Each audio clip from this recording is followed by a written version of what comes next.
Hello guys, today I'm fixing the washing machine top loader. The problem of this washing machine does wanna spin.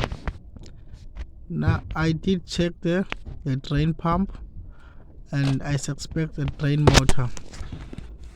The work of this drain motor, this black drain motor, it look like this. The drain motor is pulling. I'm gonna show you where it's pulled so that the tap can get loose and agitate or spin very fast. There is, it's pulling like that, as you see there. And I'm gonna show you how do you test it, if it's faulty or not. The best way is you take the wire and be careful when you apply it to wire there. It must be look like this.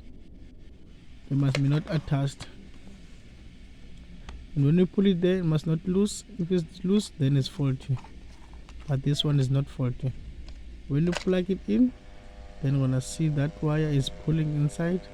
So it means the drain motor is working fine. When you pull it, you see the motor is fine. The drain motor is fine. Then you can unplug it. Then it's ready to install. You can install this one. It's working. Thank you very much. You can please subscribe my YouTube channel, and also please ask a question. I will answer. The drain motors, they look like this.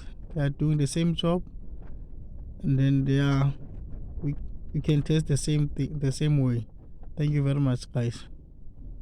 Goodbye.